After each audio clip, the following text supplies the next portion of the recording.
રાજ્ય મંત્રીમંડળને લઈ એબીપી અસ્મિતા પાસે એક્સક્લુસિવ જાણકારી। શરદ પૂનમથી લઈ દિવાળી સુધીમાં મંત્રીમંડળનું વિસ્તરણ થવાનું નિશ્ચિત માનવામાં આવી રહ્યું છે। દિવાળી પહેલા જ રાજ્ય મંત્રીમંડળનું વિસ્તરણ નિશ્ચિત છે। 4 થી વધુ મંત્રીઓને પડતા મુકાય તેવી તે પણ વાત નક્કી છે। તો 8 જેટલા ધારાસભ્યોનો મંત્રીમંડળમાં સમાવેશ થશે તે પણ નક્કી છે। સાથે જ મંત્રી બચુ ખાબડને પડતા મૂકવાનું સંપૂર્ણપણે નિશ્ચિત માનવામાં આવી રહ્યું છે।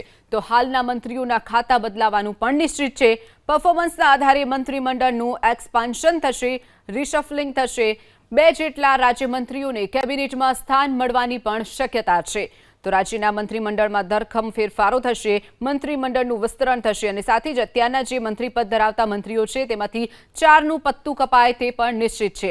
મંત્રી બચુ ખાબડને પડતા મુકાય તે પણ નિશ્ચિત છે। સાથે જ 8 જેટલા નવા મંત્રીને મંત્રીમંડળમાં સ્થાન મળે તે પણ શક્ય છે। તો મંત્રી બચુ ખાબડને પડતા મૂકવાનું નિશ્ચિત, 8 જેટલા ધારાસભ્યોને મંત્રીમંડળમાં સમાવેશ કરવામાં આવશે।